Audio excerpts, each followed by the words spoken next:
Dear viewers, welcome to the Roundup, usually weekly, covering indie games, reveals, releases, patches and everything in between. Let's dive in, starting with reveals. Trinity Fusion was revealed and I'm very impressed with this gameplay trailer actually. The movement and graphics look so clean and crisp. Plenty of platformers are so messy, but this is something I can get into. The premise of the game is that you have three versions of yourself, hence Trinity, a ranger, a gadgeteer and a warrior. Each version has their own world as well, their own parallel world it seems. You can fuse these three forms together, hence fusion, into a protagonist that can use all abilities. The game has roguelite elements with permanent unlockable stuff in between runs, high intensity combat and a whole bunch of unique weapons and abilities. I'm down for something like this. In 2019, a game called Iron Fury released, a first-person shooter built with the Build engine, which is the same engine used for classics like Duke Nukem 3D and Shadow Warrior. And you can tell, it looks much like those games of old. Last week, the sequel to Iron Fury was announced, called Phantom Fury, where the female protagonist returns for another road movie-inspired first-person shooter adventure.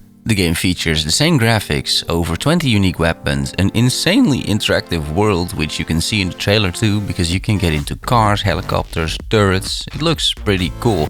And finally a bunch of unlockable skills. Release date is set for 2023.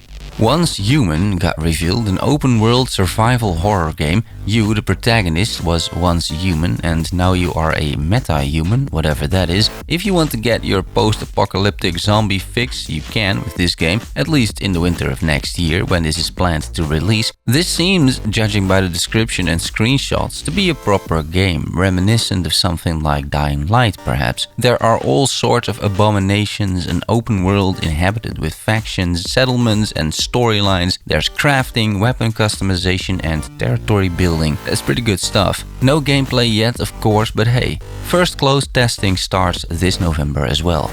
4X space game Sins of a Solar Empire revealed the sequel, simply called Sins of a Solar Empire 2. There isn't much info out, what you see is just a teaser, but the website states the game features 3 races, the Desperate Vasari, Emergent Tech or the Vengeful Advent, each with their own playstyle, tech trees and units. There's a new engine, new battle mechanics with more individual tracking of components like missiles, up to 10 human or AI players can battle against each other via LAN or the internet, and modding support. And it seems like it's going to be an Epic exclusive, because I can only pre-order on Epic, and the game is nowhere to be seen on Steam. Also, it'll be in early access. Then, an indie game called Ailia, a 3D perspective puzzle game where you use the reflected images in mirrors to alter the game world and solve the puzzles. This looks interesting. It's about finding your twin sister. I like the symbology in the title as well, Ailia, which is a palindrome. It reads the same way backwards. I think that's clever given the concept of the game, and if the puzzles are just as clever, the puzzle enthusiasts may be in for a great ride here. The game features 7 unique worlds inspired by Chinese mythology, 70 plus handcrafted puzzles, secret areas with challenges and bonuses, a moving story about the bond between 2 twin sisters, and an emotional soundtrack featuring traditional Chinese instruments.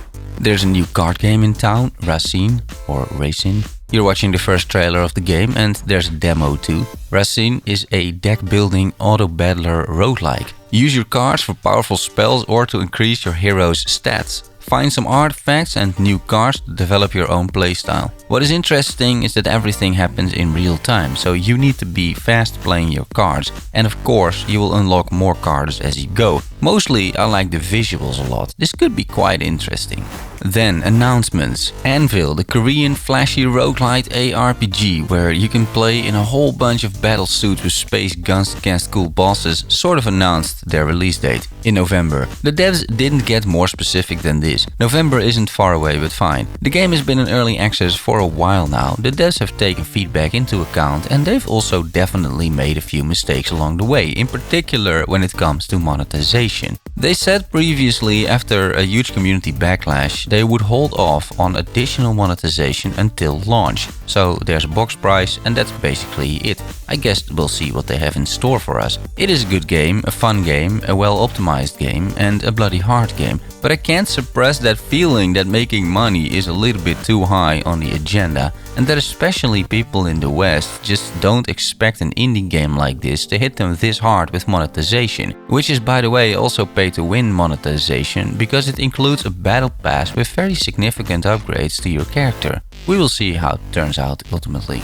Starship Troopers Terran Command released their Year 1 roadmap. They even made a video about it. There's a bunch of free content coming like UX improvements, a new scenario, achievements, new challenge missions with high scores, a scenario editor so the community can make their own missions, and a new game mode focusing on replayability. Next to this, expect 2 paid DLCs, 1 mini-campaign around challenge missions and a full-fledged DLC campaign in a new environment, bringing new units and enemies. The Valiant got a release date, October 19th. This is a squad-based game about an ex-crusader who finds an ancient biblical artifact, which he needs to destroy before his own brother unleashes pure evil using it, or something like that. This game has plenty on offer for the strategy enthusiasts, it seems. A variety of units, from tanky swordsmen to quick cavalry, 15 exciting handcrafted single-player missions, each with custom cinematics, narrated journals, difficulty levels and more. 5+ hero squads, each with 3 different skill trees providing players with unique passive and active skills to choose from while leveling up their heroes. A large array of weapons and armors to loot and equip throughout the campaign, each with their own stats and special skill options. 3-player co-op and 4-player PvP.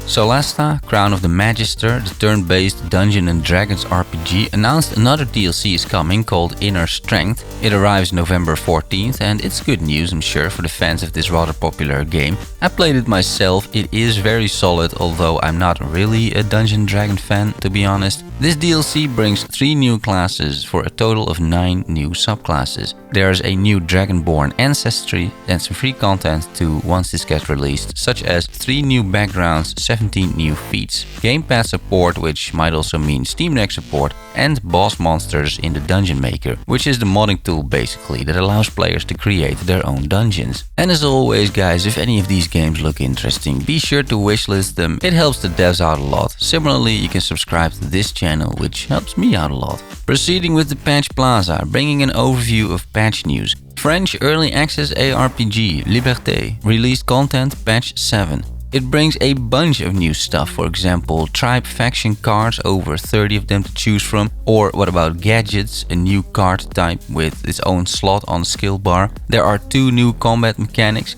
poisoned attacks, which, poisons the enemy, and blood curse, which is like vampirism, attacks that restore your health. There is a brand new bliss level, a new shop called La Voisin's Boutique, where she brews a selection of special potions, and 1 new faction influence reward, Carte Blanche, a card that turns into any card you haven't unlocked yet. This game continues to impress me. Every now and then I return to play a few hours, and every new patch the devs come up with interesting ideas, more ways to customize your deck, more characters to play around with, and overall just more content. I do still find the overall levels lacking in variety, and you do play a lot of the same missions over and over again, but there is definitely plenty of diversity in the cards and the gameplay systems. If they add a bunch of new levels, or even better randomized levels made out of random building blocks, I feel the world would feel less predictable. That is really my only remaining critique in an otherwise already great early access game. Oh, and cloud saves, because the game doesn't synchronize currently between Steam Deck and PC, despite being Steam Deck verified. That's another small issue that would really help me at least. Small update on Steelrising, it gets a new game plus. This Souls-like automaton-based RPG releases a patch soon with the following features: a few New Game Plus exclusive weapons, 1 New Game Plus exclusive complete outfit, and several New Game Plus exclusive enemy variations with new skins, new weapons, and as such, new movesets. Alaloth, Champions of the Four Kingdoms, updated their roadmap again. Up next and coming soon is mouse and keyboard support, because currently the game is only playable with a controller, which is fine I feel, but still. In October we can expect a world map update bringing griffins and ships to quickly traverse the world. The griffins will act a bit like flight paths in World of Warcraft I imagine, November brings another world map update, bringing new fighting arenas, basically dungeons, new locations and new points of interest. Furthermore, expect 4 new boss fights, bounties and quests, and reworked companions, enemy champions and a permadeath mode. And then around the end of the year, in December, a special arena is accessible in the orc land of Baga. There's another world map update with new locations and 12 new traits, improved crafting, alchemy and a strongholds update. That is a lot of new stuff with very little fluff either. This game is already solid in my opinion, but these updates should elevate the gameplay and longevity significantly. Then releases. Looking back at what released last week.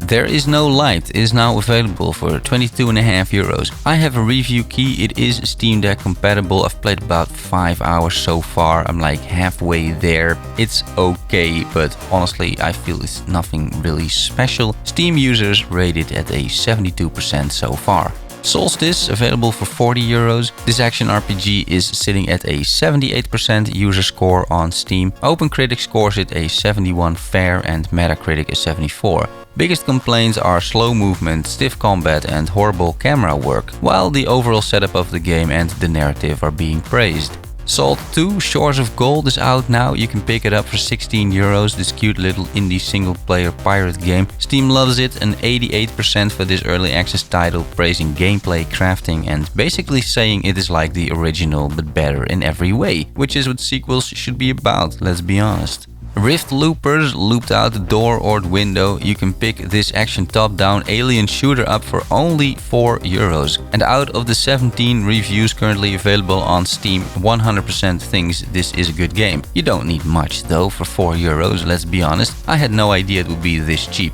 I'll pick it up as well, I think. Desert Revenant, a strategic roguelike deck building RPG released for 12.5 euros. No reviews yet on this one. That might not be great news because that typically means people are just not buying the game. And the final game released last week, Session Skate Sim, left early access. This realistic skate sim is now available for 32 euros and recent reviews are mixed at 56%. Players complain that this isn't ready for release, ironically, after it's just released after 3 years of early access. Some people say controls aren't as tight as they used to be and the story mode is basically non-existent. Definitely not an undivided success, this one. Let's look at what is releasing this week. September 26th, Terra Invicta releases, an early access game about an alien race invading the solar system and 7 different factions responding to that threat very differently. You can play one of those factions and lead them to victory, whether that is exterminating the threat, worshipping the aliens, or building a large mothership to leave the solar system. This is going to be a very complex game that requires you to have a degree in either rocket science or politics, is my estimate. It features extensive strategic maps of the solar system, politics, science, research, illustrated events that influence the course of your reign, space launch facilities, mining operations, space stations, spaceship design and tactical combat using those spaceships, and finally modding support. I have a review key for this one, but it'll be a while before I'll get started on something like this. September 27, we have 4 games releasing. First up is Moonscars, the pixel art non-linear 2D action game with beautiful art and smooth combat animations. People are very excited about this one. It seems the game is going to be as harsh as the environment you're exploring, but if you're up for a challenge in a dark, grim world, this might be your game. This game will be available on Game Pass too. Second game is Dome Keeper, an interesting indie title where you have a dome that needs to protect you from aliens. You do that by mining resources under the dome, upgrade the dome's defenses using those resources, and fend off the aliens. It surely looks interesting, and this could be a rather addictive experience if the gameplay loop is executed properly. Third game on September 27th is the full release of Grounded. This game has been in early access for a long time, pushing massive updates along the way, improving the game a ton, and the time has come for a full release. Grounded is a crafting survival game where kids have been shrunk in the backyard to the size of an ant, and in that environment you need to survive against actual ants, but also against spiders, for example, and many other threats. I played this when it launched and it was really already amazing. I'm sure this is going to be a blast, especially with some friends. A fourth and final game of next week releases is Beneath the Mountain, more digging in that sense, and a bit of a similar idea to Dawnkeeper. In Beneath the Mountain you play as the king of the new dwarven civilization, seeking to find their fortune beneath the mountain. You dig your way through the mountain, encountering many dangerous foes along the way, all while defending your kingdom from periodic orc invasions. Alright boys, then introducing a new section for my new toy called Steam Deck and Demos. It's a bit random, but it's both about the Steam Deck games I play and about the demos that I play. Because, you know, I'll try the occasional demo and let you know. The main game I have been grinding on the Steam Deck is the Slormancer. I am in over my head grinding the highest wrath currently and trying to unlock everything before the next update comes out next week, which is called The Great Forge. I'm still thinking about videos on this topic as well, both builds, guides and maybe some other stuff too. I'm really waiting for the patch notes to see what happens to the build I've currently created. The more I play this game, the better it gets, honestly. Steam Deck support is almost flawless, even though this is not a verified game just yet. Some menu navigation you need to do with the touchscreen for ease of use, but that is totally fine. You don't spend much time crafting either way. The game itself is made for controller or Steam Deck and it works wonderfully well. Performance is mostly fine, although the Steam Deck stutters a bit when you hit the entire room with arrows. Definitely playable though, and I would recommend it. It is a super chill game. Another game I was offered, because I'm a Steam curator now, finding you guys all the best curated indie games. Go follow me on Steam, link in the description. I'm also recommending Steam Deck games over there, by the way. But like I said, another game I was offered was Cat Interstellar. Contrary to expectations, you're not playing a cat, well, in the last mission you are, but you're playing a dog. An android dog, or maybe a dog droid drone, whatever you want to call this. I played it on the Steam Deck, it worked really well. This is a very cute solo dev project which you should really only get if you enjoy that sort of thing. It is well made, it is enjoyable, it is €4 and it's only 45 minutes long, but there's something to be said for supporting indie devs. This is a fair price. It's quite a fun game actually, with very decent dialogues and an interesting setting, something I'd like to explore more. This was chapter 1 and chapter 2 is releasing fairly quickly is my understanding. December 1st in fact.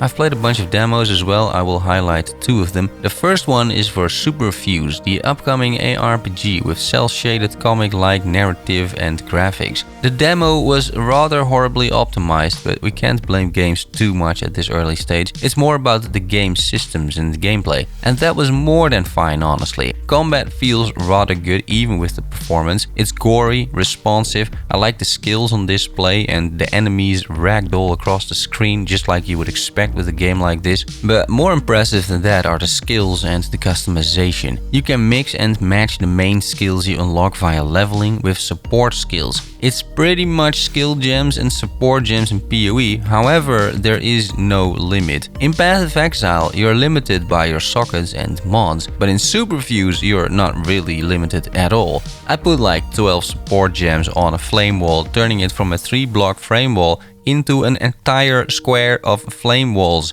around my entire character, slowly expanding outwards, burning and poisoning enemies, and I could cast it every second. Take that, Chris. Anyway, that was a lot of fun, and if the dev just keep allowing us to make crazy combinations like this and don't let balancing ruin the fun, I think you're going to have a blast with Superfuse, simply because of this system alone. And I can't really say the same for another demo I played, Zoria Age of Shattering, made by just 3 people. That already makes it ambitious because it is a tactical turn-based game, high fantasy setting, rather large world, tons of items, like it's a lot of work. The demo was fine, but it was very buggy, and I just can't really see the charm of a game like this. It is just fine. It has turn-based combat, some skills you can use, a bit of voice acting, perhaps a decent story, it's hard to tell. But all in all, this has been done before many times, and from what I can gather after playing the demo, it's been done a lot better than this. Not sure what they're going for, but this demo didn't really sell me on the product, to be honest. Up next, free games.